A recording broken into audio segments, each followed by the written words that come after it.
Bonjour tout le monde, vous voyez ici un prototype de Zapper RFID. La puce RFID, cette puce micropuce qu'on veut bientôt nous implanter partout, qui sert à suivre tout le monde. Voici le système, une simple récupération d'appareil photo sur laquelle on a ponté le condensateur auquel on a branché un interrupteur de puissance qui nous permet de délivrer l'équivalent de 320 volts dans une bobine d'environ 30 spires.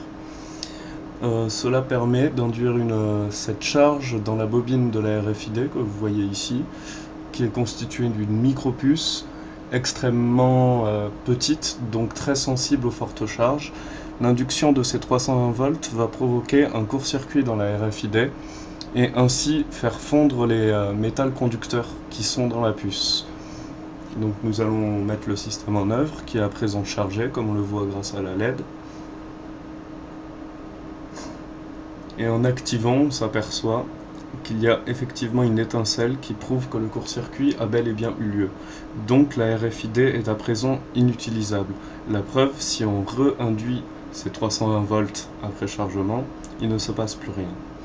Voilà, vous avez là la preuve que un zapper RFID est très simple à fabriquer et pourrait permettre de nous sortir de pas mal de situations.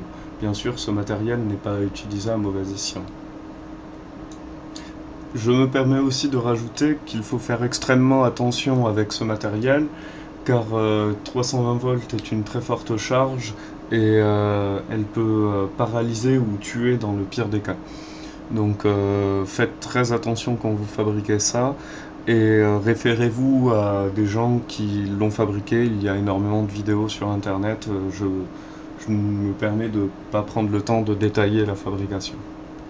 Alors pourquoi fabriquer un tel système?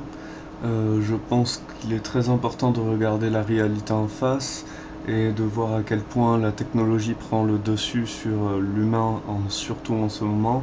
La médiocrité qui règne dans le monde médiatique, elle règne aussi dans le monde scientifique. Bien sûr, je n'accuse aucun scientifique en particulier, j'accuse le système commercial de prendre le dessus sur la science, qui devient alors très meurtrière, comme Einstein l'avait dit. Je pense que ces puces qui relèvent toutes les informations que l'on peut avoir dans notre vie, ce qu'on achète, ce qu'on mange, ce qu'on lit, même sur internet, qui n'a rien à voir avec les puces RFID, toute cette récupération d'informations n'est pas du tout anodine. Ne croyez pas qu'ils vont dépenser des millions dans ce genre de système pour jeter les informations au bout d'une semaine. Ça leur sert non seulement à titre uniquement bénéfique pour savoir quel produit mieux acheter, là jusque-là c'est honorable, mais ils revendent aussi ces informations à des tierces qui sont en général justement les médias. Par exemple, Carrefour va récupérer un gros tas d'informations et le revendre aux médias pour que justement ces médias puissent mieux endoctriner la population, car elle sait par où attaquer, parce qu'elle sait qu'est-ce qu'elle lit, parce qu'elle sait qu'est-ce qu'elle mange, parce qu'elle sait tout ça. Donc tout, tout, tout est lié à partir de là, et je pense qu'il est important de pouvoir à un moment réussir à couper ça et à trouver les armes, même si aussi ridicules qu'elles soient, elles peuvent fonctionner. Arrivera un moment où on devra s'en servir. J'appelle ça une arme, oui, parce que la puce RFID en elle-même est une arme. Euh, c'est un, c'est un simple moyen d'agression psychologique. C'est votre chien, c'est votre chat qui a les puces RFID, et ça me fait déjà assez mal de voir ces puces s'implanter dans des animaux. Des gens sont prêts à l'accepter dans leurs bras. Il faut comprendre ce que cela implique derrière. C'est-à-dire qu'on accepte la transparence brute, la transparence où, entre guillemets, Big Brother aura le parfait contrôle sur notre petite série de numéros qui sera enregistrée dans ce bras. Il faudra avoir une entière confiance envers cette autorité qui possède toute la documentation annexe liée à ces numéros.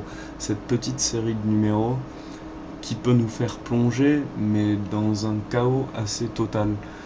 Donc, pour faire face au fait qu'on nous impose tout ce système de robotique, maintenant quand on va acheter, comme je l'ai marqué, quand on va acheter du pain, c'est un robot qu'on parle, c'est de plus en plus rare de trouver des caissières, les sauces sont tous automatisées, et j'en citerai bien d'autres, mais ce n'est pas la peine, enfin, je pense qu'il faut se réveiller, quoi, donc voilà. Merci beaucoup de m'avoir écouté, et c'est vraiment pas un truc à prendre à la légère, je pense qu'il faut surveiller ça de près et très sérieusement. Merci encore.